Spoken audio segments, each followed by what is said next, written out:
Well met, everyone. I am Rich the Lich, and today I'm going to talk about 5 iconic creatures in Dungeons & Dragons. What makes a creature, monster, a thing iconic? It represents death. It represents destruction. It represents challenge. A icon is something, a person or a thing, a creature, that represents some sort of a symbol. In D&D, when you look back as far as 3 to 4 decades ago, 40 years, there are some monsters and creatures that have stood the test of time. What we're going to cover today is the Beholder, the Mind Flayer, the Ancient Red Dragon, the Tarasque, and, though he may seem a little lowly, we will also talk about the Orc Chieftain. Now, when we're talking about icons in D&D, iconic monsters and creatures, they can vary certainly from group to group, table to table, DM to DM. I, for the better part of 2.5 decades, have been known for using giants in many of my campaigns, often as the big bad boss, the big grand villain. I'm lethal with them. I understand their mechanics. I'm pretty good with wrangling in how they may be a threat beyond just their sheer size and they hit really hard. So I've just done a very good job with that. But also, and perhaps that's why some of these monsters have reached that status, I have TPK'd and killed many players with my giant. So there's always that overwhelming sense of doom with these monsters. I think first and foremost, as we talk through some of these icons, all I'm going to do is I'm just going to talk through, have some fun, talking about some iconic creatures. Perhaps we'll wrangle in a little bit about why they've reached that iconic status, what about them, whether it's story, lore, background, their initial inception into D&D, maybe mechanically, gameplay-wise, what are some things about it that make them iconic?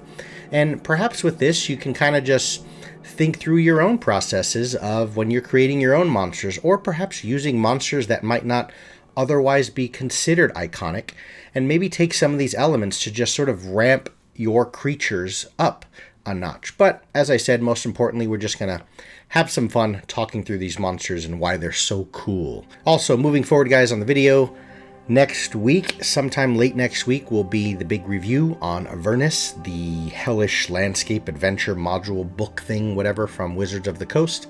So look forward to a review on that. But let's jump into these guys. I will not be talking about these in any specific order of power or iconic status on the scale of icons, if you will.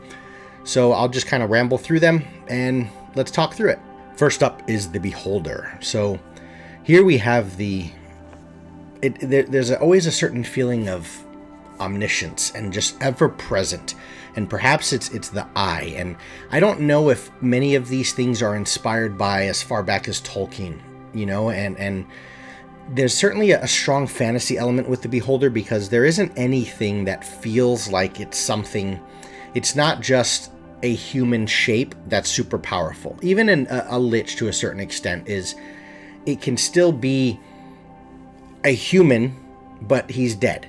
The Beholder is clearly something of another world, of another place. It's clearly fantastical.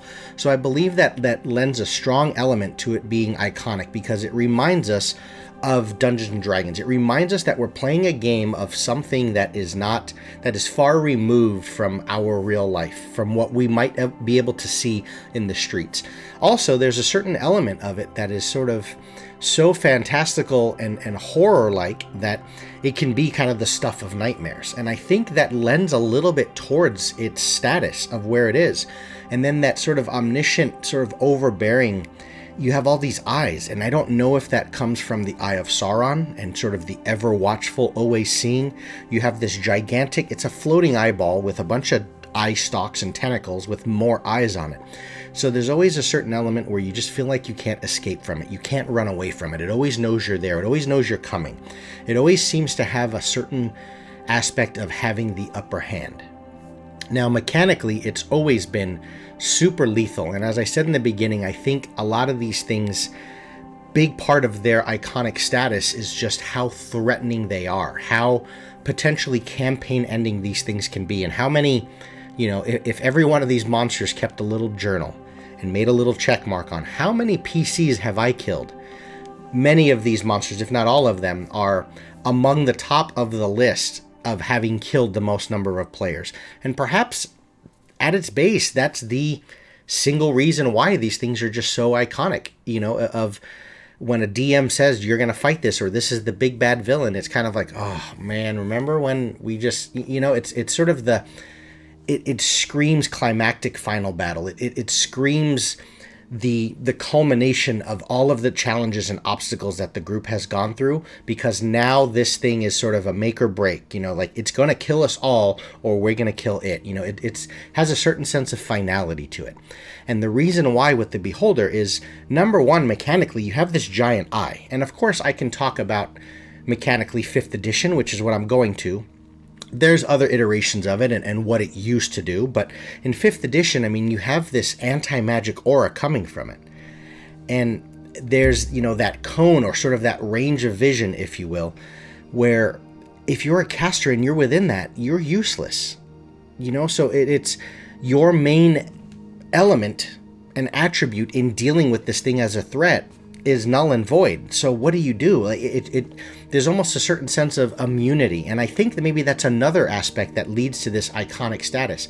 These are creatures and monsters that can be defeated and can be beaten, but there always needs to be a little bit of a sense of almost a godlike, not so much an immortal status in a way, but just that legendary feel to it, where you're just not sure if you can ever actually kill this thing.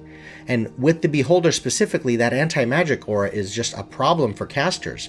If you have some newfangled amazing weapon of magic and death and fiery avengeriness, whatever that means, and you approach this Beholder, it's shut off. So you have to certainly, tactically, you have to kind of figure out positional stuff. You have to figure out where you are and how you approach this thing. But oftentimes, especially with the Beholder, you're going to find that this thing is in a layer. So he's in his own element. He's in an element of familiarity where he knows how to back himself into a corner where there's just no efficient way, an elegant way to approach this thing. So he's always going to have the advantage. And I think that's another aspect of iconic status in creatures, is you just never feel like you have a simple solution of how to deal with this threat.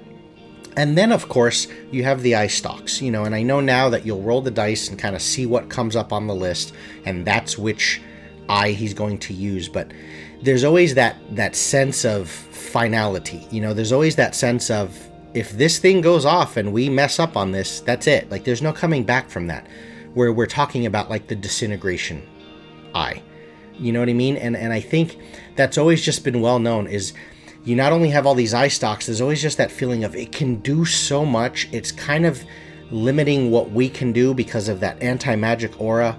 It has so many different options with its eyes to, sort of stifle what a threat might be able to do. Like, maybe I just want to paralyze this NPC, or maybe I want to kind of dominate this NPC, or maybe I want to just straight up disintegrate this guy, and so on and so forth. There's just so many options for the Beholder, and I think that's one of the strongest points, is not just how it looks. It has an iconic status. Like, it's immediately readable and it screams Dungeons and Dragons to us, but also just what it can do. It feels like it has all the options and all the choices, and it's limiting all of yours, and that's what makes it such a lethal and threatening monster. Next, let's take a look at the Mind Flayer. Whether it's an H.P. Lovecraft kind of stuff of nightmares, as I mentioned in the beginning, where you've got the tentacles and, octopus face and so on and so forth, I think a big part of its iconic status is where it comes from. It is a thing of the Underdark. It is alien in nature. Even in a world of D&D, which is completely fantastical, this thing almost feels like it's from another world entirely.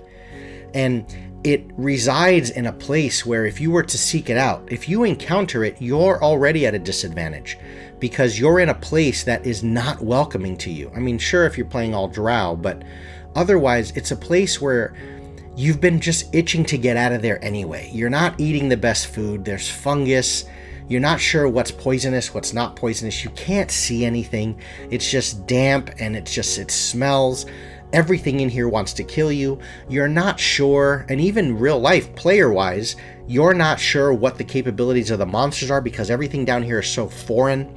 You're just in a place that's not welcoming in any way at all. You want to get out of here, and then you encounter this thing. And then you hear about the things it can do, the suck face concept, and it eats your brains.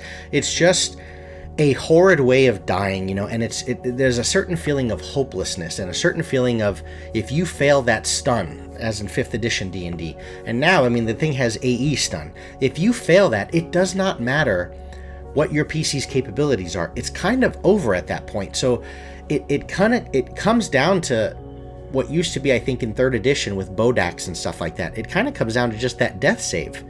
It's kind of relying mechanically on the fate of the die roll, and if you roll poorly, there's nothing you can do. It's over. And I think that sense of dread of that gamble, I guess, and maybe that's another good way to look at it with the Mind Flayer, is you're gambling when you're fighting this thing, because all it takes is one small little hiccup, which may come in the form of rolling a 1 on a certain saving throw, and it's over. It's just done. So there's, again, that sense of dread and doom, and we know where this is most likely going to go. And then they just don't play fair. Yes, you can give them certain templates of sorcerer and all this other stuff, but they're going to be in colonies. You're rarely going to encounter one at a time. Like, they always just have, similar to the Beholder in its lair.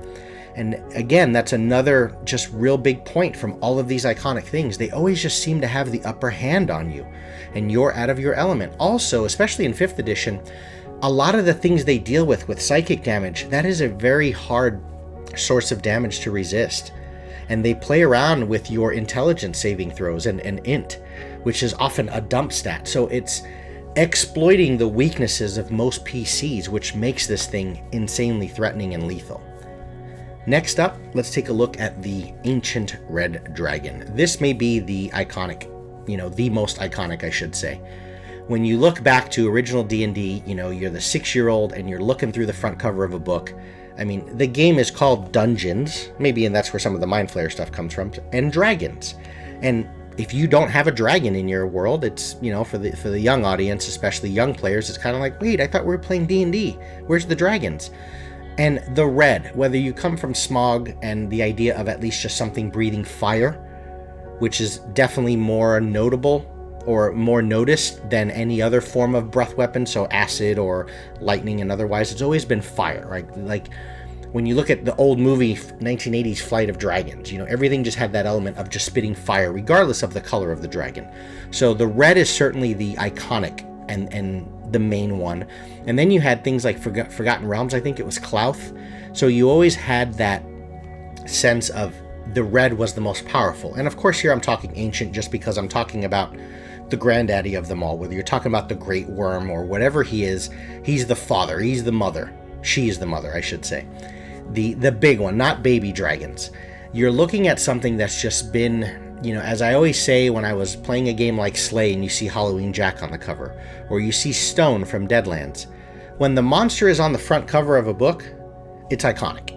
And now that it's statted, you just know it has that larger than life, kind of, again, epic, almost immortal, godlike, legendary status to it. And I'm not just talking legendary actions. It flies. It has claw, bite, tail, wing. It puts itself in an element where maybe it has such an advantage over the players that you just feel like you're coming into the combat at a much lower level. This happens even in video games. When you fight, when you see them in Dragon Age, when you see them in Skyrim, there's always that element of, this thing is in an element that I don't function well with. That's also why things like underwater, like, take the elements that we, just as humans, if you're in the sky and you're under the water, we're in two places where we just should not be operating. And the dragon lives in that world. The constant flyby attacks and the potential of grabbing you and flying up and dropping you. And then, of course, the mechanical sense of this breath weapon is, anyone that's not barbarian, potentially, depending on what the DM rolls for damage, and if you don't make that saving throw, he's going to eliminate half of the group right there. We haven't even engaged this thing yet. You always have to figure out, how do I get the appropriate resist gear to deal with the element that it's using, in this case, fire. And what do we do with our melee guys? Sometimes that can be 50% of your damage potential in your group. How do we deal with that if this thing stays at 60 feet above? Yeah, we can throw javelins and shoot a bow and stuff, but it's not as efficient as me being able to use my magic great axe and so on and so forth. So it has the same element as the first two with Beholder and Mind Flayer of just, it always feels like it's at a massive advantage and you're at a disadvantage going into something where it has just so many options and you seem somewhat limited. And then you combine that with the fact that you're putting this thing in its own lair, in its home, in a place where it's comfortable, and it's a massive, massive threat. But I think more than anything else, it's just, we've seen the picture of this thing since we were little kids, enamored by the grandiose nature and wonder and awe of a dragon. It represents magic and fantasy. It always has for the better part of half a century. And now we get to fight against this thing. And then there's always, of course, just like with the Mind Flayer and the Beholder, there's always a sense that I didn't mention on those other two of just intelligence. So it knows what it's doing, and the DM can play it as the most lethal, efficient war machine of death possible. Next, we have one that, coming after the Ancient Red Dragon in the first two, it's going to seem like it's not a big issue, and that is the Orc Chieftain. Now, why is he on this list as iconic? I think we have to talk about just the iconic nature of orcs in and of themselves. And if you don't want to use the word iconic, there's certainly other words you can use, but they are sort of staple. They are the tried and true of a fantasy world. And just as I went back to the Eye of Sauron, perhaps, for the Beholder, just like I went back to Smaug, you'll notice there's a strong influence from Tolkien. And sure, you can go back to ancient mythology and, Norse mythology and things way before Tolkien ever wrote and created Lord of the Rings and Hobbit and Beowulf, of course, right? But whether you're looking at orcs from the Uruk-hai, whether you're looking at the Moria orcs, maybe you're looking at the Greenskins from Games Workshop's Warhammer franchise. Maybe you're looking at Blizzards, back in early 90s of Warcraft itself, Orcs and Humans.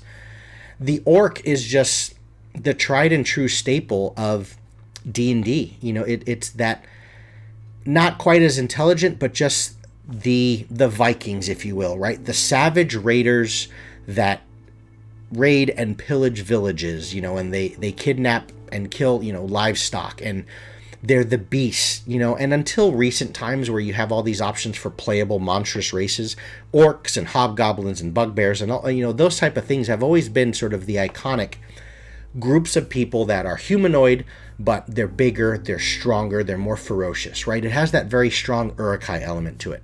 But the reason why we're talking specifically about the Chieftain is oftentimes an orc encounter, I think first and foremost from the iconic level, is they always can represent a potentially lethal battle for a low-level party. When you encounter those orcs, it can be a very, no pun intended, a very dicey situation, because depending on whether you hit or miss or how well the DM rolls, that encounter with a tribe of or a clan of orcs can be very, very lethal.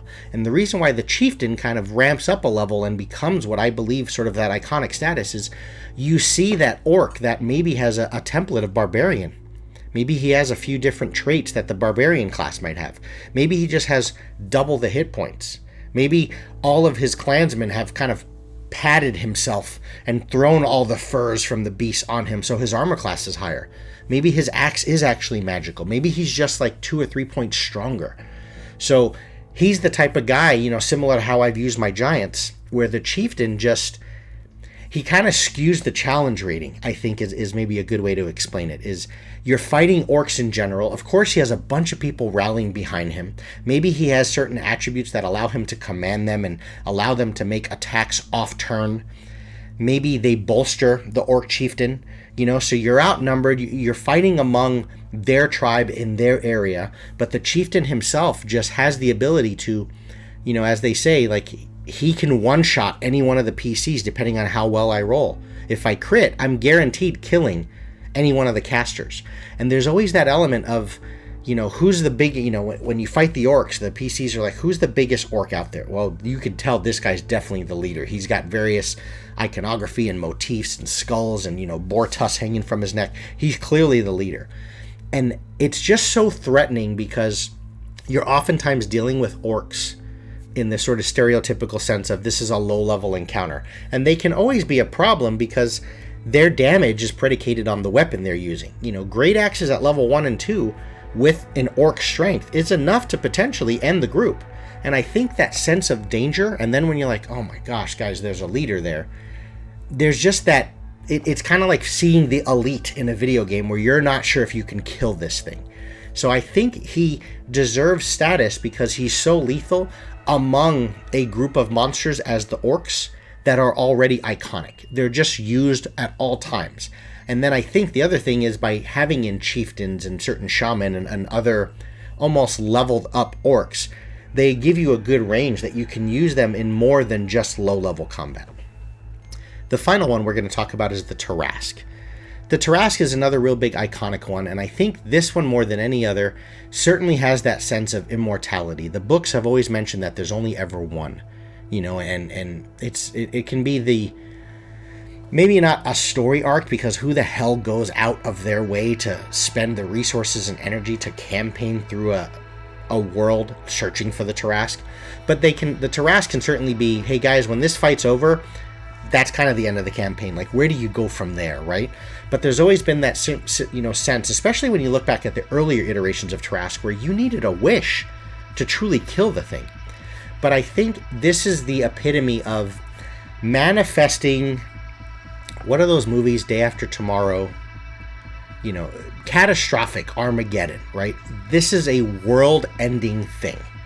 And it's bottled that up into creature form.